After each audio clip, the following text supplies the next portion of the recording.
So just to follow on from the line of succession, how far back do I go in terms of vision? Well, Paul was probably one of the first people I knew as well, but I met him first probably in Italy, I think, yeah, in the mid-90s probably.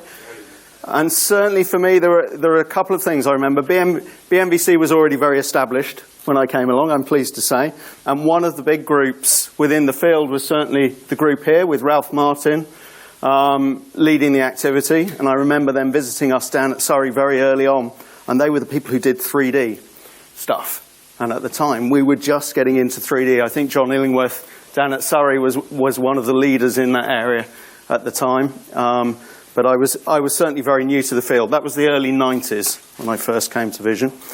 And I've kind of remained at Surrey since that time, with various interludes along the way, within the Centre for Vision, Speech and Signal Processing, which is now an activity of roughly 170 researchers. So this October we'll go up to 90 PhD students, rapidly expanding along with the rest of the field.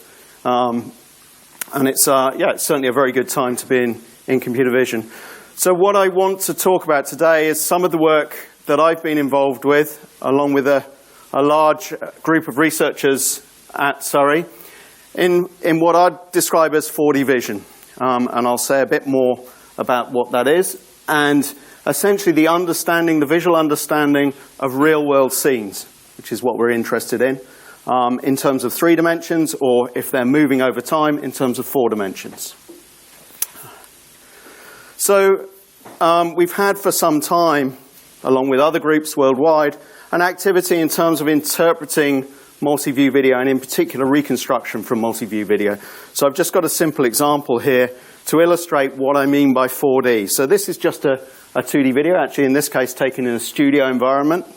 And the idea is to model the foreground actor in 3 dimensions and reconstruct the geometry. But in fact, there's been a lot of work in that kind of area. What you get from that is a sequence of unrelated meshes over time. And in terms of being able to do anything with that, it's not that useful, it turns out. So what we do, and what one of our aims for the work is to move to 4D representations, where we track the complete surface over time. So what I've shown here on the right-hand side is, again, a mesh sequence, but with a textured pattern stuck to the sequence, which should be in correspondence across every frame of the sequence. So, for instance, I can track the point on the end of the nose on every frame of that sequence and see how the nose is moving, for instance. So that's required for any kind of manipulation of the data, or any measurement that you're deriving from the data. Yeah? Any measurement of the movement over time. So what I'm going to talk about today is how we go through this process, and how we've taken it from being in a very controlled studio setting like this one to a much less controlled outdoor setting, for instance, and some of the techniques that come to bear on that. And what I'll try and do is touch on both the kind of classical techniques and the more recent deep learning-based techniques, and contrast the two between them. So going back 10 years, we've been able to take performers into our studio and capture these kind of mesh sequences. And there's quite rich data there, particularly in terms of clothing and things like that. So one of the interesting areas is, well, how can you capture these elements and put them into character animation? Partly because it's very difficult to animate that kind of rich level of clothing. And we're all used to seeing the kind of big film productions where you have animated characters. If anyone's seen The Lion King recently, that's fantastic animation. But perhaps what's not so visible is the amount of work that goes into creating every shot for those sequences. I mean, those productions are probably 3-4 years of production with teams of hundreds of people working on every frame of the sequence. Now, when you're at the other end of the spectrum in an interactive computer game, well, it's just you animating the character effectively, and whatever's been stored beforehand. So you need ways of capturing rich data to be able to create those models, and that's the direction we're coming from here. So that's kind of 3D video. I'll talk a little bit about how we can turn that into animatable representations, and particularly touch on the recent work using deep representations in that area, hopefully if I don't run out of time. These are some examples that we captured with the BBC. They're all kind of interactively controlled animated representations with various different clothing setups and things. And one of the areas of interest for us at the moment is then to be able to take these characters and re-superimpose them back into real scenes. Yeah, so virtual, augmented reality type things where you're bridging that gap between the real world and the computer-generated world, and doing that at interactive rates. So these are the things that are motivating the research, as well as the kind of basic understanding of visual scenes.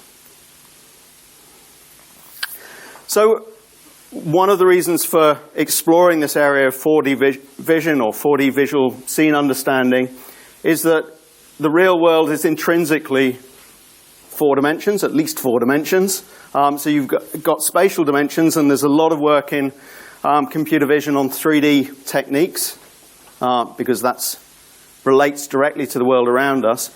But in fact, a lot of things in the world move over time. So modeling that temporal element is also important, yeah, in terms of understanding things. So there's a couple of examples here. The athletics example is interesting, where you're trying to analyze the scene and extract out perhaps the biomechanics of the athlete in that case. Understanding human motion, understanding animal motion. There's a lot of interest in that kind of area. Media production, I already showed some examples of trying to get very realistic media.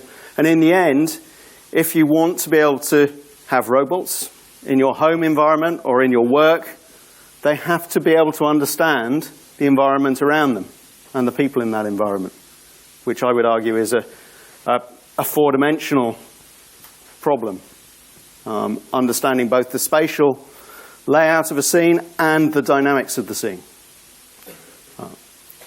So that's where some of these techniques come to bear. So in terms of different inputs to 4D vision, there can be a variety of inputs from, ideally, a single video camera, although we're not at the stage where we can derive really rich 4-dimensional data from a single video camera. There's some great work in that area. Depth cameras, of course, have come along over the last 10 or so years at commodity prices. They've been around for a lot longer. The Cardiff group here were one of the original groups working on that kind of depth data. Also at Surrey, there was quite a lot of work. But they're now a commodity, $100. You can buy a very good depth camera as a source of input. A lot of what I'll talk about today is multiple video cameras. And I'll also talk about how we can reduce down the number of video cameras. That's partly because we're interested in deriving very high quality models, and actually having multiple cameras is not an issue in that setting.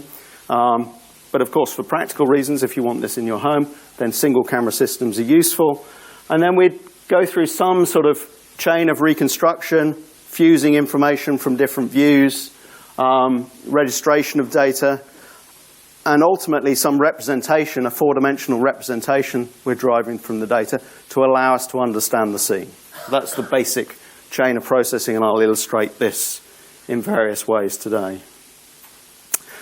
So in terms of taking this technology, we've been able to reconstruct 3D from video for a number of years. There's lots of examples going back for at least 20 years, I guess, in the computer vision literature. Most of them, if you go back 20 years, are very constrained conditions. And we've slowly kind of unraveled the constraints on that. We're still certainly nowhere near the situation that we can just take a video camera and film a scene and expect to get good data. You know, as computer vision researchers, we get quite good at knowing when our algorithms are going to work and when they're going to break. And there's a lot of assumptions that we tend to build in that that will break in natural scenes. And typically, a lot of reconstruction work is based on a simple assumption of Lambertian surfaces, stereo correspondence and things like that, so diffuse surfaces. Almost any natural scene will break that assumption. Yeah. So typically large capture volumes. I'll show some examples of sports, fast motion, and then the complexity of natural scene structures, plants, hair, cloth. It can be quite dynamic, general scene reflectance. So all of those things are challenges. I put this example up because it was something that's a while back now, that we did some filming. This was for a film production or production test. And it was supposed to be filmed against a green screen background. And literally the day before it was filmed, the director decided, no, we were going to go to a quarry and film it in situ, which was great. Taking your cameras to a sand quarry is not a very good idea. Our technicians weren't too pleased with me for bringing cameras back full of sand. But apart from that, in fact, the colour of the toga that the actress is wearing is almost the same chromaticity as the background. So it makes for a nice segmentation problem as well, and all of that sort of thing. But that's the things we have to deal with in terms of real computer vision problems. So what I want to do first is talk about a kind of classical technique for outdoor scene capture from multi-view data, which goes through a number of steps. And a lot of reconstruction algorithms developed by us, developed by others, will go through this kind of pipeline. I want to lay this out so that I can essentially demonstrate where the limitations of the pipeline are to start with. So here we're assuming at the moment we've got calibrated cameras. Okay, I'll put that on the table. So usually the first step is some sort of segmentation of foreground, background. And then some sort of multi-view stereo reconstruction is quite common. If you've got depth cameras, well, you've skipped the stereo, but you've then got a depth channel instead. And then these things are fused together to make a complete surface. And at the time we were doing this work, that was in the era of stereo film production. So I think this was around 2008, 2009. So that's the kind of general layout of the pipeline. Now, one of the things we found in the work we were doing, that actually these two problems of segmentation and reconstruction, well, segmentation is quite an ambiguous problem because you can have a dark foreground object against a dark background object. There really is no definition of the boundary. But if you couple that with the reconstruction, then actually that can support the segmentation as well. So what we did at the time was to look at how we formulate these things as a common problem. And using various different cues from the scene and various different constraints. So we're looking for, essentially for each camera view to estimate depth. And we're looking to segment, so that's the layer label. So we've got 2 labels per pixel, if you like, here. And we've got some constraints, maybe an initial segmentation, which could be very simple, and we'll have errors in it. So something like a background differencing, if you've got a static background, or maybe a motion-based segmentation. And from that kind of segmentation, you can also get an initial reconstruction. So we can feed all those bits of information into an optimization framework. And this is the kind of classical approach for doing these things. And you have a set of 2D and a set of 3D cues. So 2D cues can be things like color and contrast, so where the edges are in the scene, which would naturally fall with the edges of the object. And 3D cues, things like stereo correspondence between the views, and also some regularization, smoothness constraints on the surface that you're reconstructing. So this is quite a common framework which you can solve using your favorite solver, in this case graph cuts. And you can do a reasonable job at reconstruction. And if you look at, for instance, on the bottom row, if you look at the ones this end, particularly this one, then you should see there's a level more detail than there is down this end. So this is what you get if you just use the initial segmentation. This is what you get if you try and do stereo straight off. So the stereo is very under-constrained. So by combining all this information, you can actually get an improved surface, and that's giving you the set of depth maps that you can see at the top there. So going back almost 10 years now, it allows us to reconstruct this kind of rich surface detail. And in this case, well, it's still an indoor environment with controlled lighting, but it's not using chroma key backgrounds or anything like that. And you can see it does a reasonable job. I should go back and say this is only reconstructing 3D per frame at the moment. There's no temporal element to this. That will come later. Okay, so this is work we did, and this is actually quite fitting to show this. So this also goes back 10 years. So we took these kind of techniques and we put them into a sports application. And the main challenge is, well, now I've gone from my nice studio setting where I was capturing maybe a 3 or 4 meter square area to the Millennium Stadium across the road here, where you're capturing 100 meters by 50 meters of pitch. That presents its own problem. We started off, actually this is from some results from a production test with the BBC. So we started off rigging a set of 16 HD cameras. HD cameras had just come out. We were very pleased. We put 16 cameras around the Millennium Stadium. We filmed one of the matches, and I'll show you some results in a minute. And what we found was, for all the static cameras, because even though we'd framed half the pitch, the players were absolutely tiny. 3-4 pixels high. Complete waste of time. So what we ended up doing was using the match cameras, which are moving cameras, and they're obviously tracking the play that's going on. So typically in a sports stadium, sports match, depends on, I guess, the profile of the match. But typically you'd have somewhere between 10 and 20 cameras around the pitch. And probably for key plays, maybe if you're lucky, 8 to 12 of those cameras will be looking at the right thing. Yeah? Because you always have cameras looking at the crowd, looking at the coaches, all of that kind of thing. So then for the cameras you're going to use, in this case we were calibrating off the pitch marking. So sports is quite nice because you have some structure. You have a nice chroma key pitch in green. And you have some lines usually on that pitch that you can track the cameras of. So we used a system for tracking them. And then we performed this reconstruction segmentation optimization. And the whole purpose of this was to generate novel views for match commentary. So I'll just show some results. So this is the same framework I just outlined. So this is the cameras. Now with moving cameras, you can see even now the players are quite small. The kind of segmentation you get, various different algorithms. The cleanest one down on the bottom right is using this joint segmentation reconstruction. And you can see there's a lot less clutter than the others, and the players should have arms and legs, which is always a relief when you're trying to reconstruct something like this.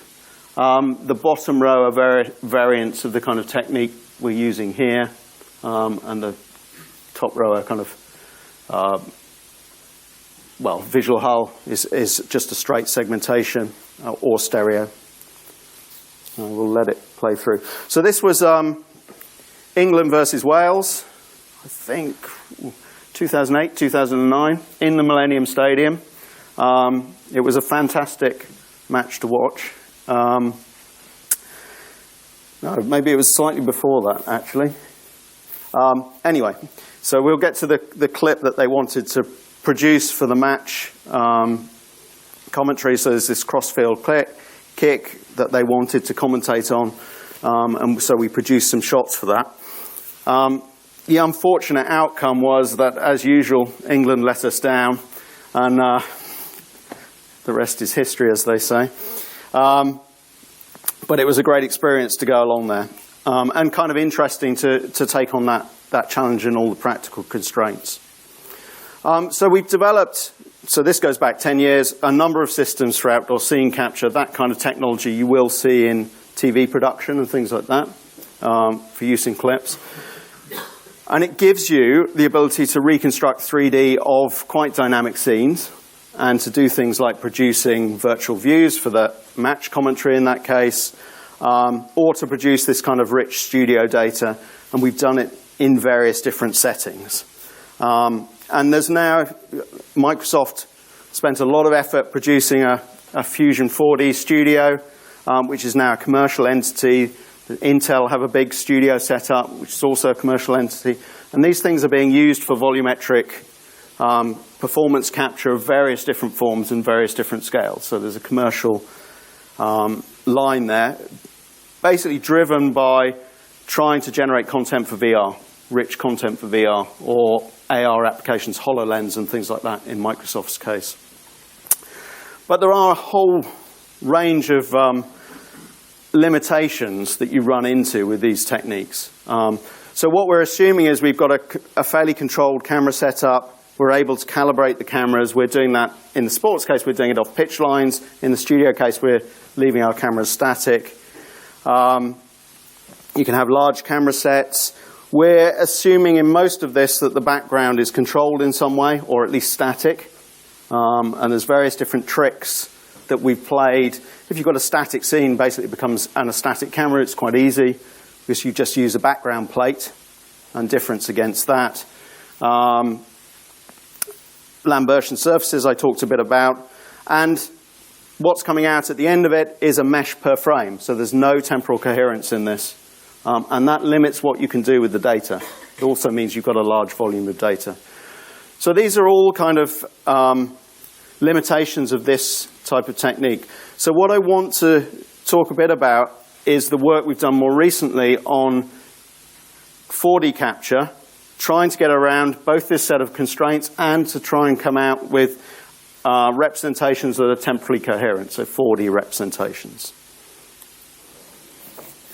So the kind of input I'm talking about, this is another example, and here we've got handheld moving cameras. So we don't know the calibration up front.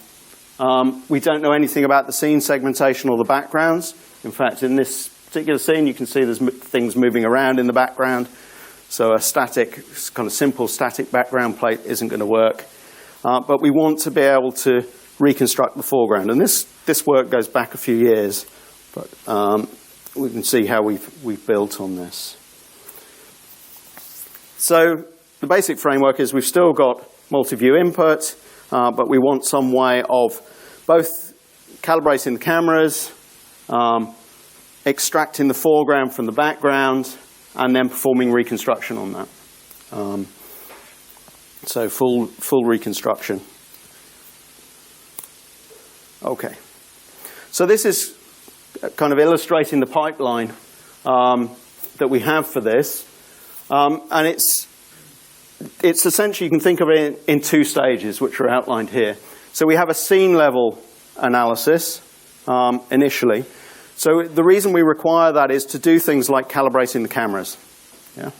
So in order to calibrate the cameras, what we're going to do is extract a set of feature points in the scene and then match them between cameras.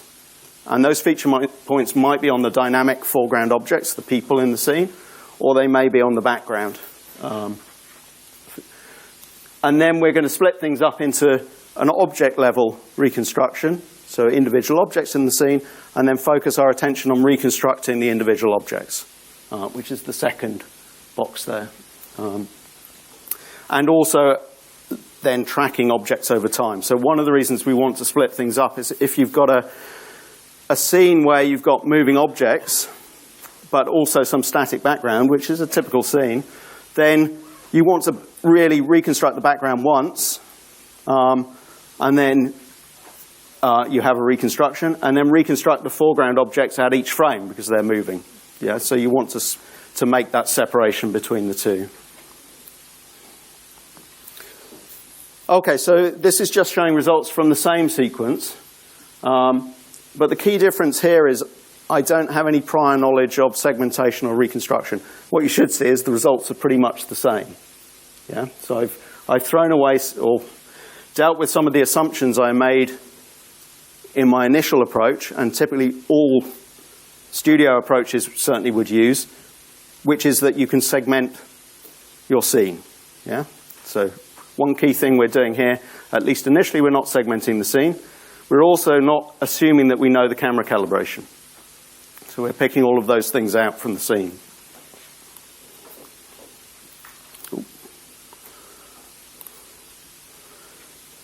Okay.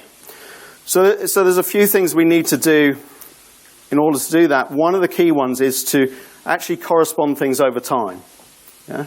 So at any single frame in the sequence, your reconstruction is typically ambiguous. Yeah? So you won't have enough information that you can correspond between the views to reconstruct everything. So what we do is we relate different frames in the sequence to say, okay, this is a similar shot. The person, the foreground element, has a similar pose in this shot. Well, I can couple information between them, and I should have a similar reconstruction in both. And that, perhaps surprisingly, helps a lot in terms of being able to reconstruct quite complex scenes. And the key for doing that is actually to be able to match between the elements in your scene.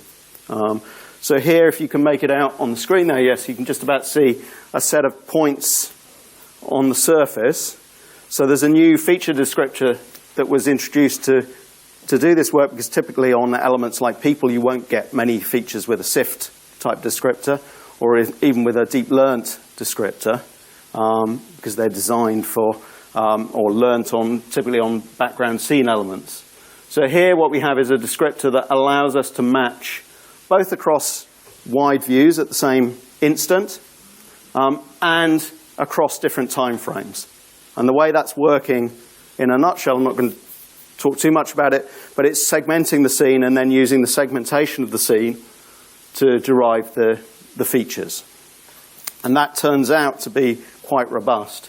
So one of the things we can do with that is to match across all the frames in our sequence and pick out similar frames, so frames with similar structure. And then we can reorder our sequence, or relate different frames in our sequence, in order to do the reconstruction. And that's what this illustration shows in the middle here, is the reordering of the data so that we've got similar frames together. And if there's cycles, for instance, in the motion, which often there is if people are walking and things like that, then that will relate those frames in the reconstruction. It also provides us a starting point for getting dense correspondence of the surfaces. So what you're seeing then is a color map of the correspondence across the surfaces that's being propagated from the feature matches across this tree. Yeah? So that gets us to this 4D element of what we're trying to achieve. And finally, a 4D scene reconstruction where we put everything back together. So we've reconstructed both the surface and the movement of the surface over time.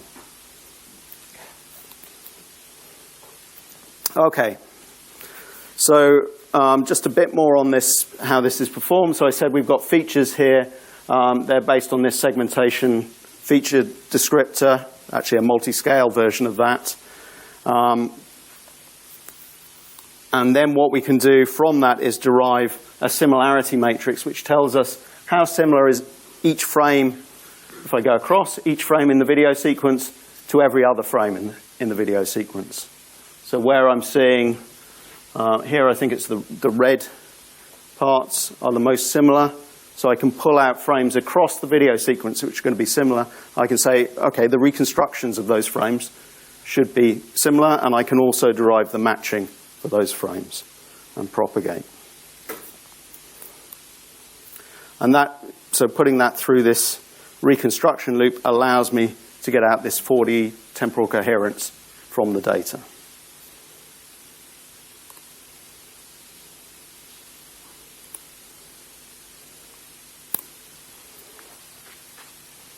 Okay, so going back to the earlier example, you can see on the dress a set of features. They're popping in and out, but they give us enough information to be able to track that dress across the sequence. And you can see then on the bottom here the color mapping of that in terms of surface correspondence, yeah, right across the sequence. So that's the kind of 4D reconstruction data we're trying to get out of the system. Okay, some more examples, going back to the street scene. This one's with handheld cameras. You can see we get a reasonable reconstruction out of that. Okay, So we've introduced a set of techniques that allow us to reconstruct in general scenes, not make the assumptions that we know the background segmentation or the camera calibration. These things are useful. And also to be able to do robust reconstruction across the sequence with the temporal correspondence. Okay, so at this point, we've not really used anything about understanding the scene. We have some notion of segmentation, and we've segmented the scene into a set of objects, but we don't know anything about those objects. So in the more recent work, on the back of, I suppose, the advances that have come through deep learning, we can actually start to use the semantics that's derived from that to understand the scene at the same point as we're reconstructing it. So for instance, you might segment the scene into different classes, so people, car, chair, all this kind of thing, and then use those labels as part of your reconstruction to refine the reconstruction. So that's the kind of thing we're doing here. And the reason we want to do that is really to be able to understand, much more complex scenes. And we're not at the stage where we could have machine understanding of this kind of scene. Slightly random, arbitrary video, but you might imagine, how am I going to reconstruct something like this with large groups of people? Adding cameras is not going to help in this situation. It's really about understanding what's going on in the scene, and the fact that you're viewing a group of people, in this case, would be a good starting point, in order to reconstruct the shape and motion of what's going on in the scene. So to derive 4D, both the 4D semantics of the scene and the reconstruction in terms of a 4D model.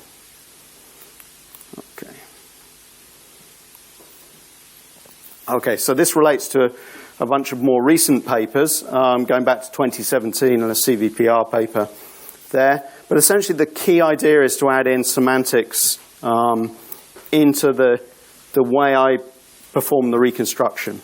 So I think that's illustrated on the next slide. Okay. So this is kind of on the back of the wave of deep learning approaches. And essentially the key here is that in terms of the initial segmentation, we're using a semantic segmentation approach. So at that stage, the state of the art was FCN-type networks. You'd probably use mask, RCNN, or whatever your favorite segmenter is now.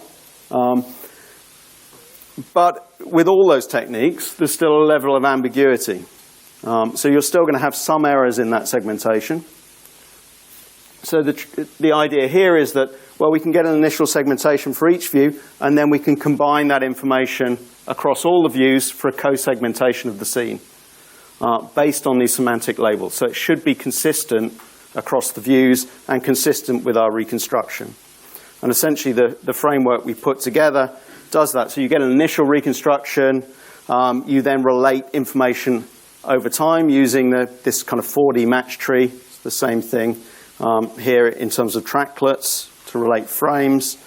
You then have an optimization on top of that of the various different cues you have, and I will talk a little bit more about that. And then from that you get a refined scene reconstruction and also some relationships across the frames in the sequence, which is what's going to give us the temporally coherent models. And then importantly, if you look at what's coming out at the end of it in terms of the scene segmentation, well, this is the same thing as we had here, only we've now refined it by propagating information across the views. And you can see, for instance, if you look at the person in the foreground, there's a much cleaner segmentation than you'll get from any of the individual views. And the same relates to the reconstruction.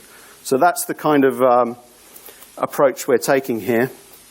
So there's various different things in that formulation, and we're just optimizing over essentially three labels now. So we've got depth and a segmentation layer, which is actually our semantic label, and then we've added a motion label as well, which is the thing that propagates over time.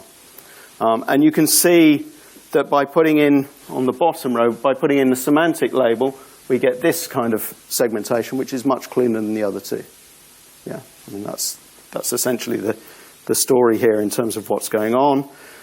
We have some data and smoothness terms in terms of the reconstruction. They're similar to the kinds of things we were using before. We now have a motion term, which is evaluating correspondence between the surfaces, and a cost for essentially the cost of matching. And that can propagate both frame to frame and across the whole sequence. And then we have a segmentation term in terms of the labels, but also using color information, using contrast information for the edges, and using a proximity based on geodesic distance, which actually comes from the image segmentation literature and earlier work. Using geodesic star convexity was something that was found to be very useful. And this is just automating that process of using that based on the feature propagation. So out of that, we get this dense 4D reconstruction from the initial input. Yeah? So we now have a way of going from a set of cameras up there, just taking the video feeds and propagating through to, you can see the full reconstruction here, and the correspondence map on this one. And in fact, you can compare it to the initial frame. Or if you look at the segmentation on the lower right, you can see the segmentation is much cleaner using this kind of approach. So various different examples of indoor and outdoor scenes here where we're able to reconstruct. One of the details in there is if you've got dynamic elements that are interacting, how do you separate them out? Well, one of the things you can get from semantic instance segmentation is, in fact, labeling for each of the instances of an object in the scene, so each person in the scene, and you can also propagate that kind of information through, which is what we're doing here on a relatively simple scene. So you can see that the two people maintain their label throughout the interaction.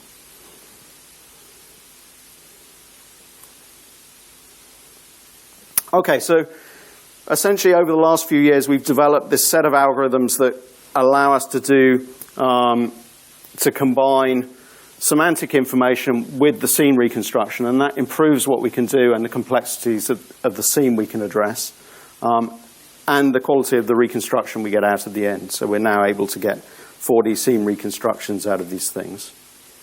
So one of the criticisms, and maybe for a lot of people in the audience who work with single video cameras, so everything I've talked about is multi-camera.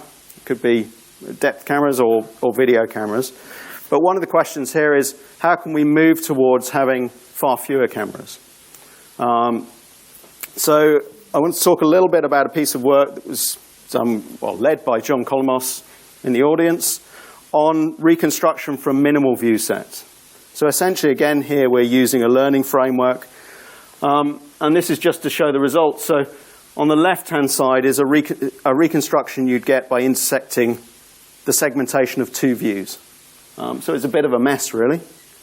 And next to that is a reconstruction obtained by combining that with a deep learning framework where we've learnt about what the mapping is, essentially, from image silhouettes for a minimal number of views to a volume reconstruction. And the green one is actually a reconstruction from 8 camera views of the same scene. So you can see that you're able, even from, in this case, 2 views, to get a reasonable reconstruction, at least at the quality that you'd get from 8 camera views or 16 camera views. And you can texture that and that sort of thing. So I'll just touch briefly on this. And this is kind of a very active and ongoing area. There were a bunch of papers at ECCV last year. There were a couple more at CVPR this year, using implicit surfaces in particular. It's an interesting area, how we can go ultimately to a single view reconstruction of this kind of quality. But the idea here is essentially you learn an encoder, decoder, so you learn a latent space for the mapping from, in this case, a pair of views through to a volumetric reconstruction, a full volumetric reconstruction.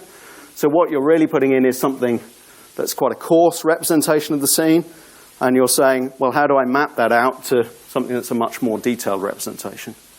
Not obvious to me that this could be done, but then John's much cleverer than I am, so he came up with the techniques for doing this, but essentially you've got an autoencoder framework with some skip connections to propagate detail across, but in the middle there, you've got a latent vector of dimension 100 in this case, as your representation of the scene across different people and that kind of thing. And that's sufficient to map between these two and produce some high quality results. So the input, in this case, it's not a hard segmentation, it's a soft segmentation using a probabilistic visual hull. And I can illustrate here what's going in and coming out. So on the left-hand side, we've got the two-view derived input. On the right-hand side, for training purposes, we've got a visual hull that's derived from, well, various different sequences, but 8 to 16 views, shall we say, so much higher quality. And you're essentially encoding that mapping between those two in this network as a volumetric representation. The kind of data it's trained on, and these data sets are available. So this is a mocap data set, but where we know both the silhouettes and we've got a lot more information, skeletal information and things in this data set. So a whole variety of motions, and actually a variety of different actors as well. For data sets we've derived using the studio kind of setup. You can see, so if you contrast the top and the bottom here, you can see the input and output with 2 views on the left and with 4 views, and this is the ground truth reconstruction with more views, 8 to 16 views in that case.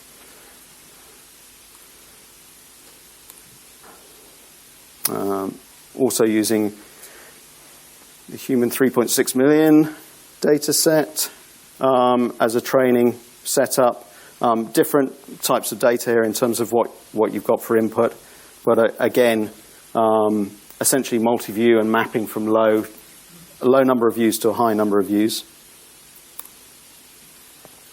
So, as I illustrated earlier, this is the kind of output we get. So this is one data set, and you can see if you contrast the figure in red, which is the reconstruction from 2 views, with the figure in green, which is the reconstruction from 8 views, they're pretty similar. You know, they're the same order of quality. And as I said, there were several papers at ECCV last year that illustrated various different takes on this. There was another one from, I think, Facebook that illustrated reconstruction of stereo-like detail from a minimal set of views, again using a learnt representation. And there were a bunch this year at CVPR illustrating these kind of things. So to me, it's quite surprising that the two in the middle, and particularly the red one, has a lot of detail when all you're putting into that is silhouette information, really. And what that means is that the human silhouette is actually conveying a lot of information about the shape. So the challenge here, I suppose, going forward is to go from this now 2-view solution to a single-view solution.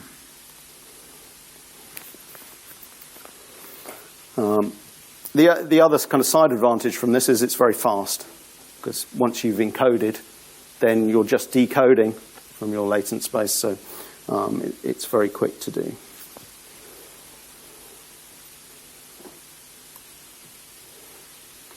How am I doing for time? 10 minutes, okay. I'll do this bit. I've got lots more I could talk about, of course. Okay, so I just wanted to illustrate one area of application of this work from recent work, which is in VR production, and particularly towards cinematic VR content production. So this is work we did with the founder in Figment Productions, who are a VR production company. They do VR for theme parks, so Thorpe Park, places like that. They did Darren Brown's Ghost Train was one of their things.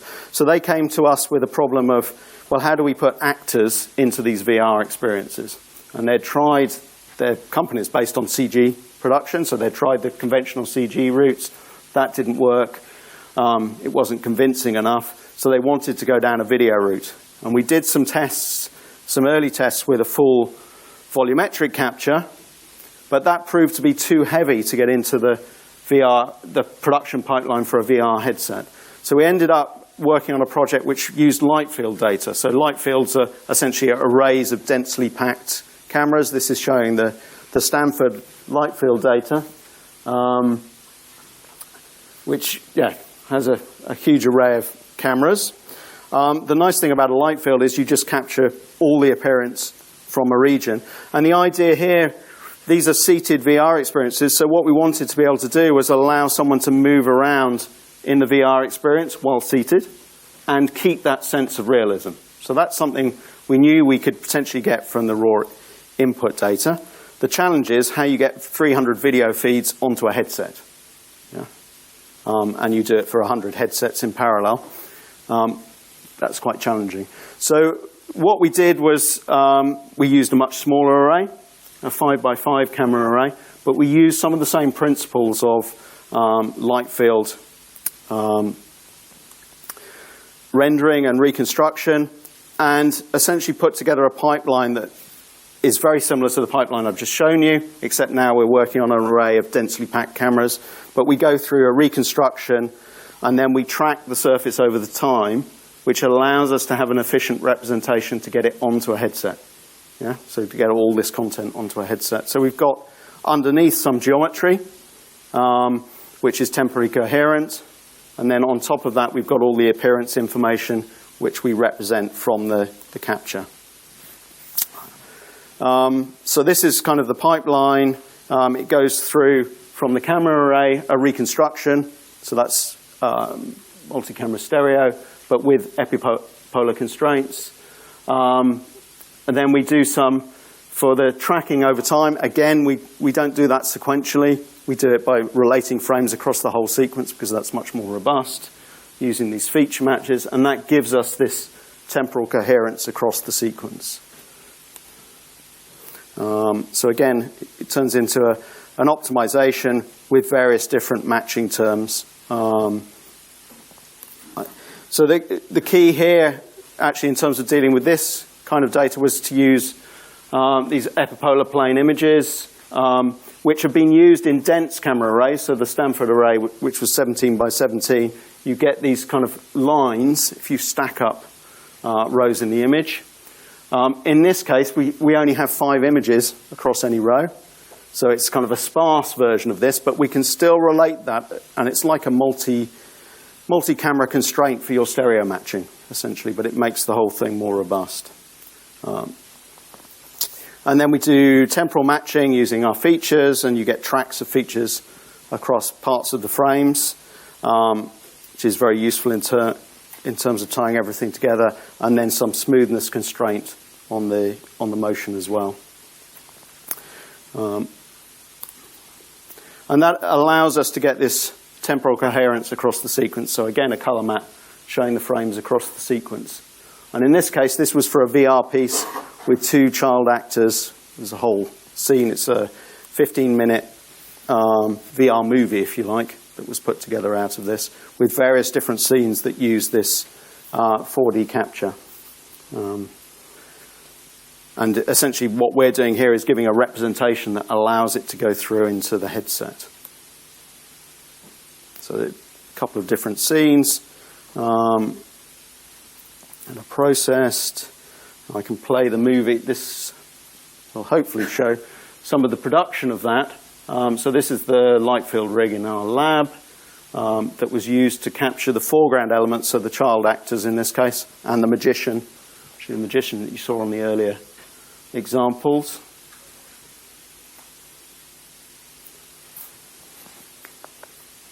Forward through that.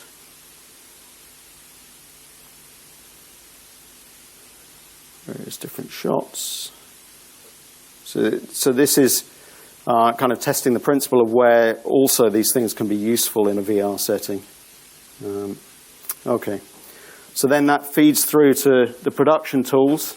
developed by the Foundry, and now you're seeing a composite into a scene model.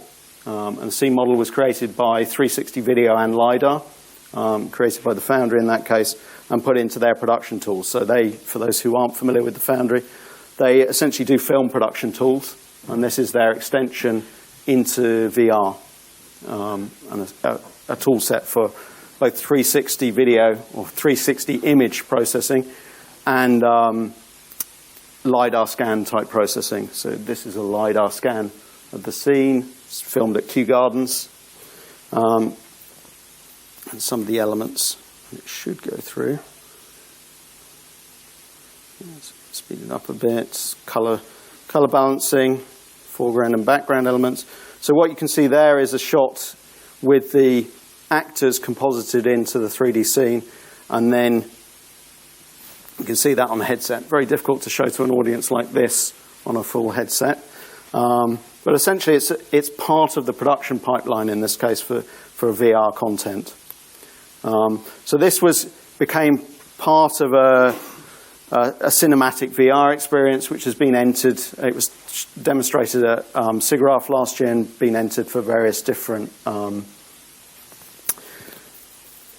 film festivals and shortlisted for various prizes based on kind of cinematic VR and this very realistic kind of content production, which is one of the application areas we've been looking at.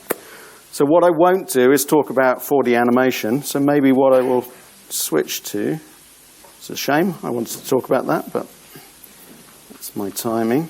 I will skip to the end. And just talk a little bit about, where are the challenges here. So I've tried to illustrate some of the advances we've made in terms of 4D reconstruction. You can still see that, in terms of the examples I've shown, there are still artifacts there, so there's still room for improving the reconstruction. I think the way that will be done is to learn better priors, but if you're familiar with the kind of hard parametric models that are being used, so the simple model, for instance, that really simplifies down your scene and doesn't handle some of the clothing and things like that you might want to model. So that has its own limitations, but there's a balance between those two things. Of course, we'd like to have monocular reconstruction, and we're not at the moment at the stage where we can do that, but I think some of the deep learning work, particularly with the volumetric representations, points us in that direction. So that may be a possibility. And then deriving information from these reconstructions in terms of measurement. A lot of what we've done has been motivated by the entertainment industry, so measurement isn't really the issue, it's what you render at the end of it. But there's a whole range of things in terms of sports, in terms of animal welfare, where actually deriving measurements would be really useful. And then kind of general scene understanding, making these things real time as well for interactive applications. So with that, I'll wrap up and just say thank you to all my collaborators on the various works that I've shown. Thank you.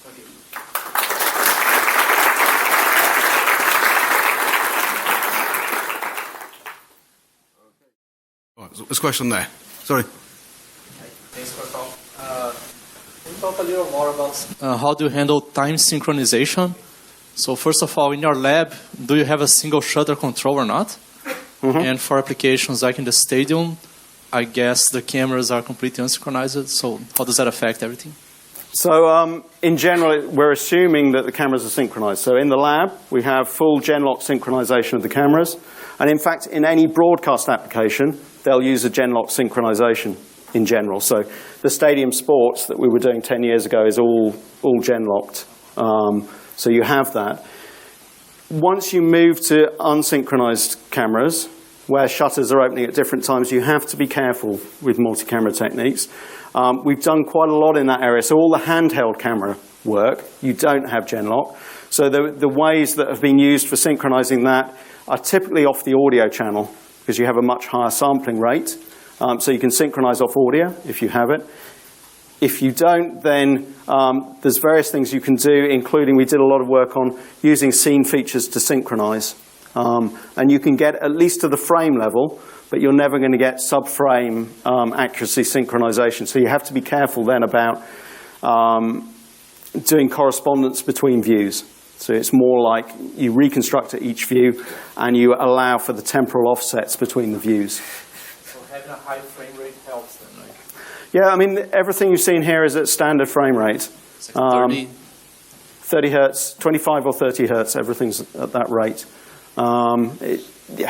If you've got fast motion, which of course people playing sports is quite fast, then actually having higher frame rate cameras would be useful. We're looking at the moment at work on animals, and that's kind of essential there. I think they're less compliant. Okay, thanks. Room 104. Call in room 104. Any questions from room 104? That's the breakout room. I have one question. Thank you for your comprehensive lectures. And I think your approach is mostly based on the signal processing level. I have questions. Do you have any try any approach to using the model-based body reconstructions? For example, the human bodies and other objects? Okay, yeah, thank you. Nice question. So in the past, we've done a lot of work on model-based reconstruction, and that's actually where we started. And there's been a kind of resurgence with the simple model and the work coming from Michael Black's lab in particular, with use of kind of learned parameterized models. The issue is you have this trade-off between a learned parameterized model, say a body shape and pose, with a relatively simple surface on it, and the complexity of what you see in the real world in terms of cloth deformation and things like that, which are really the things we're interested in capturing. So those things are certainly useful, and we're using them in some of our recent work in terms of simple model and that. But you still need a lot of the techniques here to do the kind of fine level refinement from that. So it's a bit of an open question, I think, in terms of how those things will eventually merge. But using the semantic information for the scene is exactly that. It's using that high-level knowledge of what the structures are, pose information, that kind of thing. Okay, any questions here? One at the back. Wait, can we wait to the microphone, please?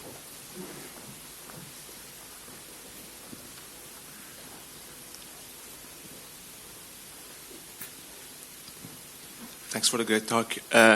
My question is, you might have touched this in your talk.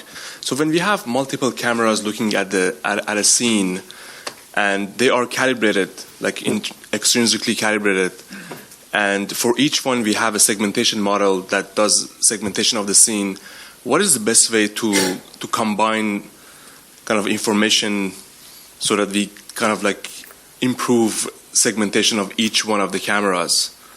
Okay, so if you've got a pre-segmentation, then and a calibration, you can perform a visual hull. Yeah. The problem with a visual hull is that if you've made any mistakes in your segmentation, then they're going to end up as holes or blobs on the mesh. That's quite common. So those techniques, once you've got a good segmentation, are very robust. But what we found is that actually, what works better than that is if your segmentation isn't 100% reliable, then to refine your surface geometry at the same time as you refine the segmentation, so this joint framework, is a good approach. Essentially, that's what we found.